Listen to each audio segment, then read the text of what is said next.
Welcome to Women Who Kick Class, the podcast that dives into the fearless women who changed history and the fights that are still shaping our world today. From suffragists to civil rights activists, these women refuse to back down, breaking barriers and demanding change. And now, here's your host, an advocate, a storyteller, and a woman who kicks class herself, Ann Potenza.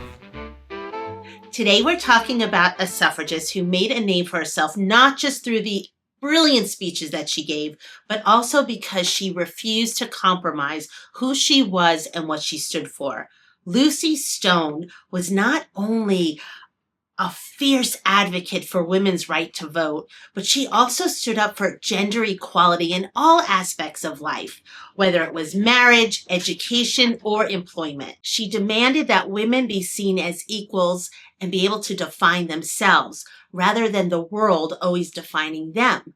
She was such a trailblazer. She was ahead of her time. She kept her own name in marriage, which was a bold statement about personal identity and marriage equality. Isn't it ironic that the unpopular decision she made almost 200 years ago to keep her maiden name in marriage would actually help her if she were alive today? Because right now, the House passed the SAVE Act, and it's on its way to the Senate. And if the SAVE Act passes, almost 70 million women may find themselves disenfranchised from being allowed to vote because their last names might not match the documents that they will have to provide to register to vote. Could you imagine all these suffragists that worked so hard to get us the 19th Amendment and the right to vote?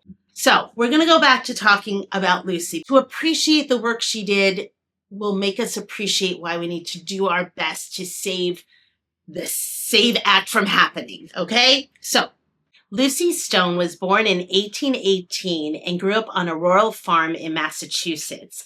Her family had come to New England back in the 1600s to pursue religious freedom, and her grandfather was an American patriot during the American Revolution. She was raised in a congregational church, and even though she was one of 9 children, she felt like she was raised in an opulent lifestyle because of the farm. They grew everything, and there was always food on the table, and there was enough not only for the family, but enough to trade with others. So she grew up in a very traditional family, but her father was the head of the household, and it would sometimes bother Lucy to see that her mom, even though her mom sold like eggs and cheese for the family, she was never able to keep some of the money for herself. And Lucy felt that that was unfair, especially when she saw that her mom would sometimes have to sell some cheese or eggs and not tell the dad so she'd have a little pocket change. So Lucy learned at an early age from her mom, her aunt, some of her neighbors, that women did not have very many opportunities to make their own money. And when she came across a biblical passage that said, "And thy desire shall be to thy husband, and he shall rule over thee," she was so distraught seeing that that's what married life should be, that she vowed she was never going to get married. She was determined that she was just going to get an education and provide for her own livelihood. So from a very young age, that was the message that was in her head, and that's what she set out to do. And so that's what she did. At 16, she started teaching so that she could earn money to go to college. Her brother and sister were also teachers, but she found out that her daily rate was $1 a day, and found out that the male teachers were getting double that. And then one day she had a substitute for her brother, and she thought, oh, well, I'm doing the work that my brother did. She thought she was going to get his pay. And even then she found out that she was only going to get half of what he would make. And she tried to fight against that, but the district wouldn't hear of it. They're like, no, you get women's pay. It was literally called women's pay. And that was known as being half of what the men were making.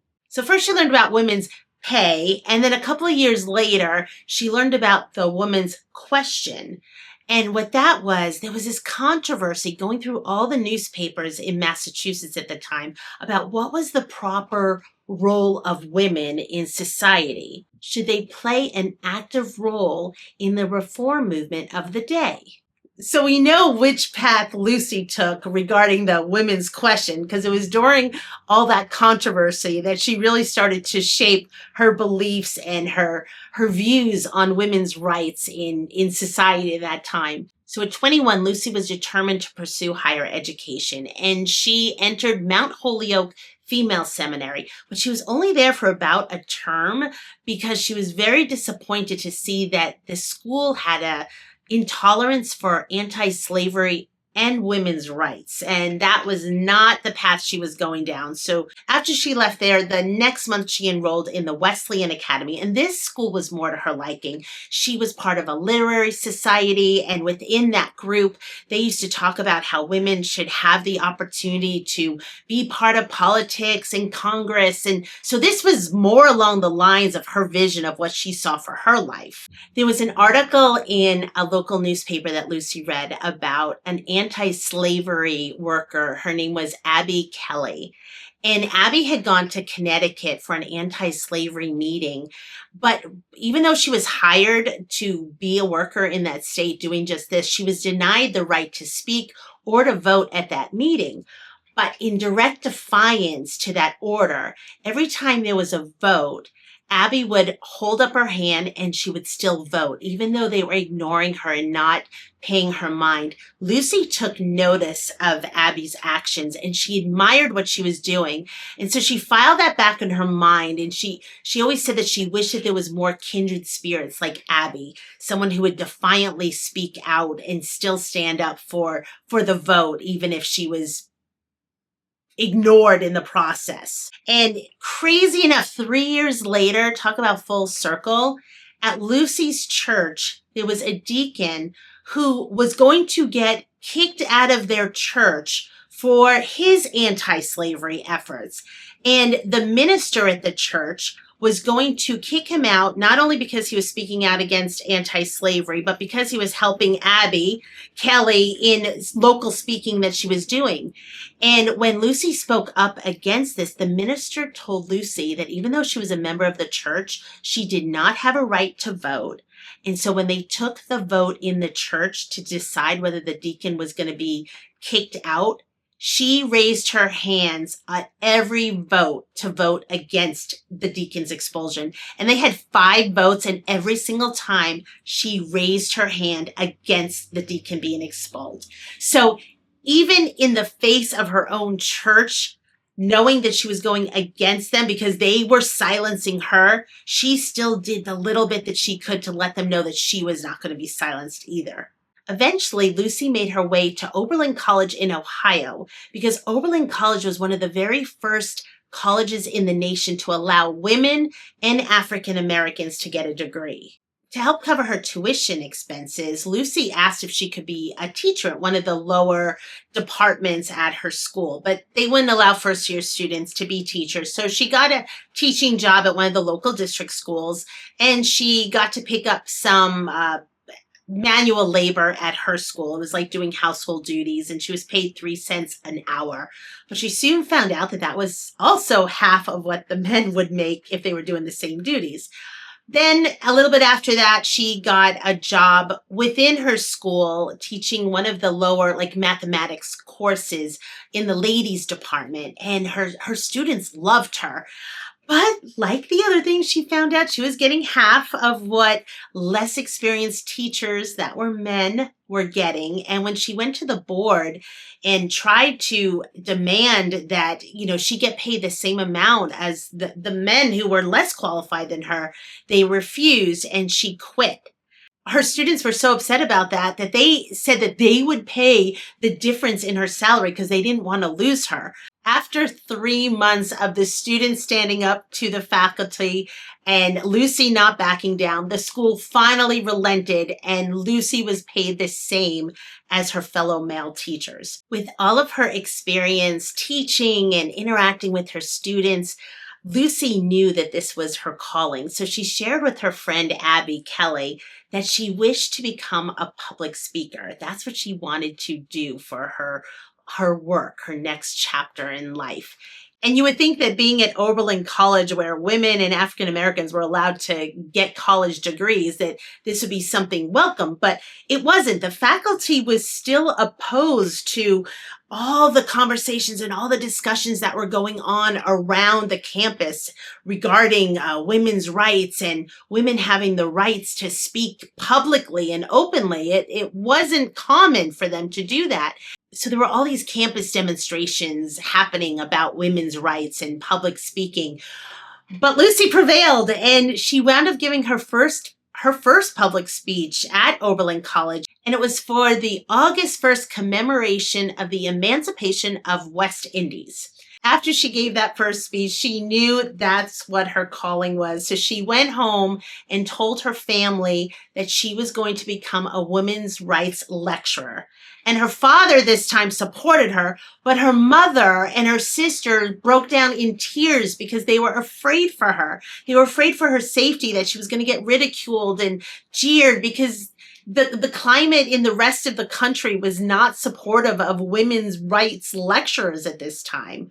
Lucy knew that if she was going to be a speaker, she needed to get a lot more experience. So being part of the literary society, she figured was a great place to start.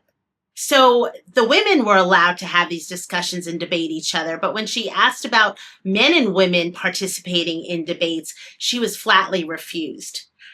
She was told that women could observe the men debating, but they weren't allowed to participate themselves. In her third year at Oberlin, a freshman enrolled named Antoinette Brown, and Lucy and Antoinette became fast friends because Antoinette was also a suffragist and abolitionist, and Antoinette was there to become a minister. And little side note, Antoinette and Lucy wound up marrying brothers later on who were also abolitionists, but that's for later on. But while they were in school, they both wanted the experience for public speaking. So they decided, let's start a debate club outside of school. So they would go out and they started this club. And while they were doing this, it gained the attention of a lot of the students and even people from the community and the faculty. And there was this local county newspaper, and the editor wanted to challenge Lucy to a debate, and she accepted, and she won the debate. And so Lucy knew that I'm winning a debate against a male, but it still wasn't allowed in the school. She tried to petition the faculty again. They wouldn't hear of it. So when it was time for Lucy to graduate, and at the time, the graduates, male and female, would write their commencement speeches, but Lucy wasn't allowed to give her own commencement speech. It was accepted to be read by a man at the commencement ceremony. And Lucy flat out said, I am not writing a speech for a man to give my speech. So she flat out refused. Her commencement speech was not given. And even though Lucy did graduate, she still never got that hurdle over what was happening at her college. But she was the first woman in Massachusetts to earn a college degree, which is the success part of the story. Lucy was almost 30 when she finished her education, but at the time there weren't very many prospects as to what she would be able to do with a career after that. There weren't that many opportunities with what she wanted to do. But luckily for her, this renowned abolitionist, William Lloyd Garrison, knew about her, and he hired her for the American Anti-Slavery Society. And she began writing speeches and giving speeches, and she started going out there, and she was speaking in front of women and men and speaking out against slavery. And she was also getting jeered and yelled at and made fun, everything that her mom and her sisters were afraid of. So she would give speeches sometimes, and she started including, with the anti-slavery, she started including the rights for women. And she found herself on many occasions getting food thrown at her and vegetables and getting jeered. Like it was brutal what you would go through as a speaker in those days. And it wasn't just the crowds that were awful. There was this whole debate as to what a woman's voice was allowed to be politically, when William Lloyd Garrison asked a lot of the abolitionist women to help hand out anti-slavery pamphlets and to gather petitions. When the women brought it to Congress, all these signatures that they gathered, it was rejected by Congress. And not because of any reason except that it was from women who presented it to them that it was rejected. But this didn't sit well with the women abolitionists. They were so furious that they were rejected because they were women that they held a convention in New York City, and they were finally determined, like, we are not going to stand by any longer. We have to have our voices heard.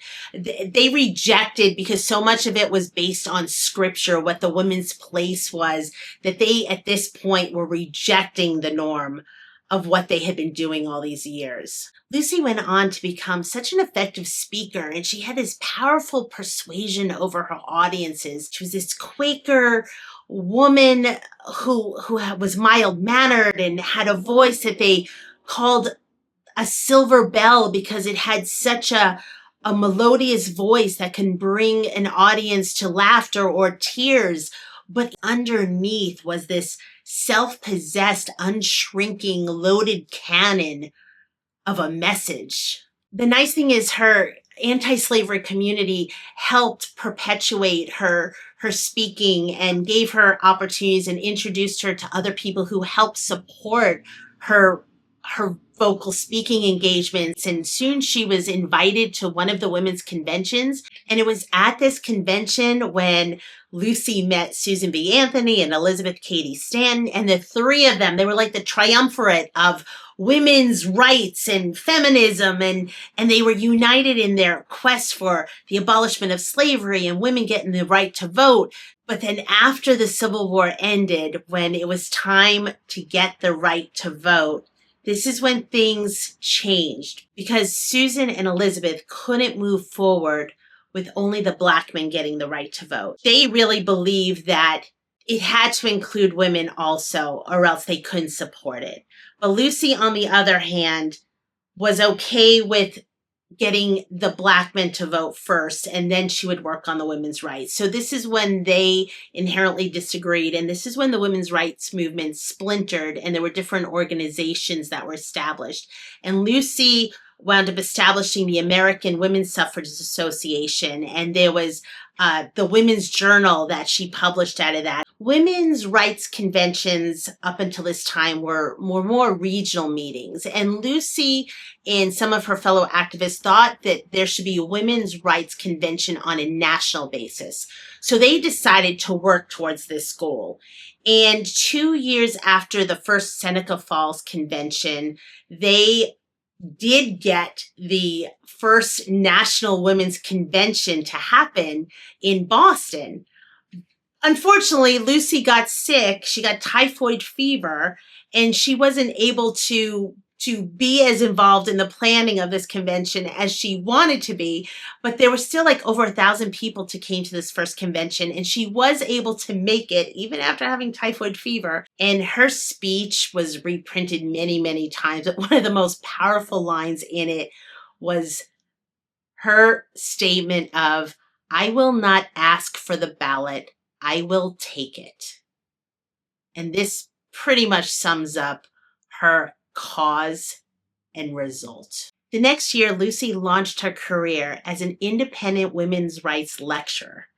And although she didn't feel confident charging admission in the beginning of her lectures, she did continue to give anti-slavery speeches to help supplement her income so that she'd be able to do both. And it was while she was attending one of the annual anti-slavery meetings in Boston that she went to the exhibit of an American sculptor named Hiram Powers, and she saw his sculpture called The Greek Slave.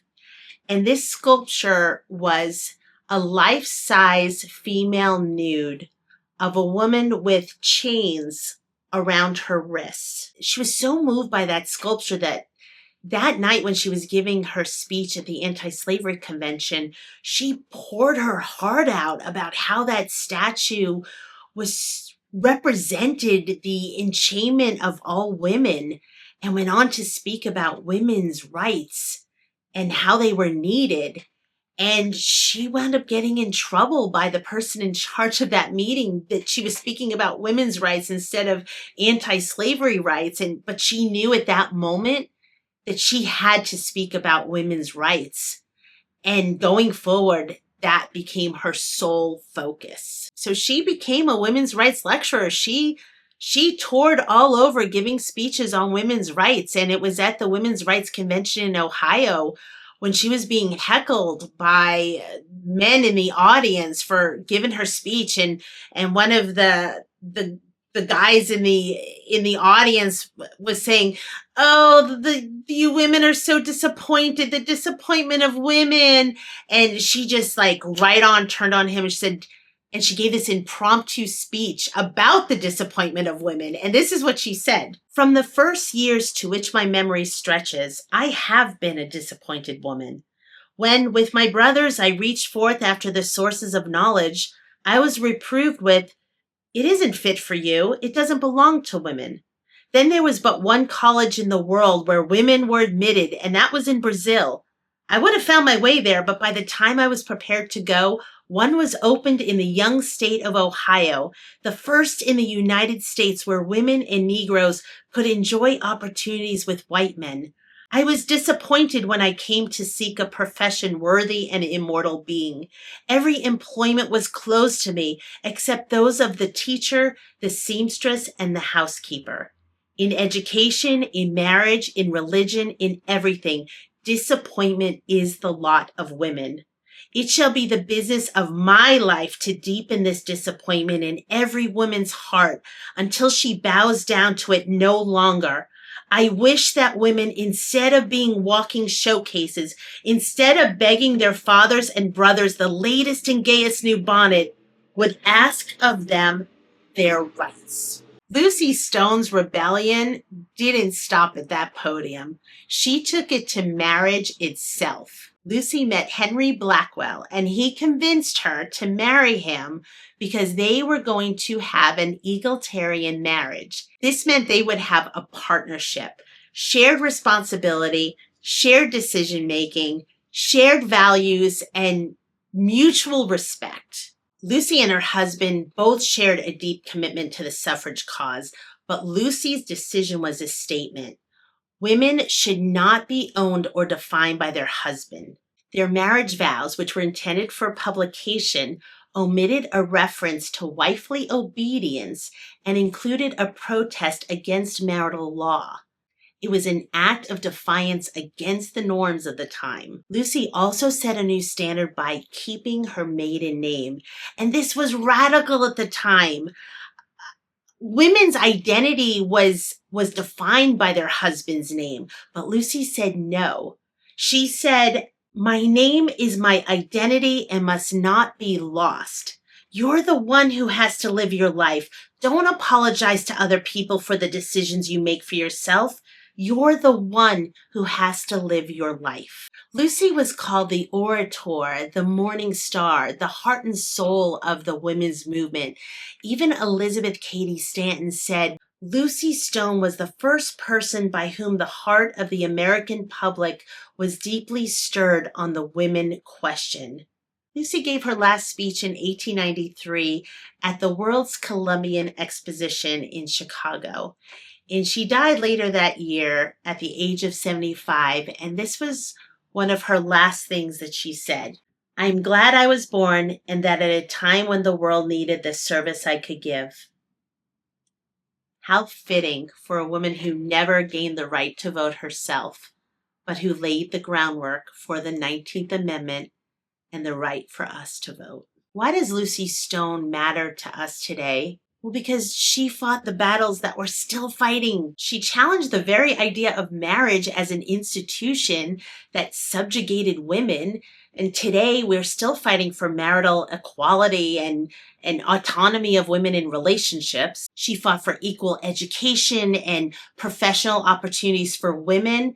Today we're still faced with the challenges of the gender pay gap and the underrepresentation of women in leadership roles. Lucy believed that women's voices should not be silenced, and today women are still fighting for equal representation in government and the workplace. Her legacy is a reminder that the struggle for equality is not just about securing one right. It's about constantly challenging the system that continually oppresses us. Lucy Stone wasn't just fighting for votes, she was fighting for a revolution about how women are seen, heard, and valued in every corner of life. So let's honor her fight by continuing to push boundaries, demanding equal representation and speaking our truth, just like Lucy did. Did you know that in 1879, Lucy was registered to vote in Massachusetts because women's suffrage was allowed in some of the local elections? But her name was purged from the voter rolls because she did not use her husband's surname. That is what we are in danger if the SAVE Act happens.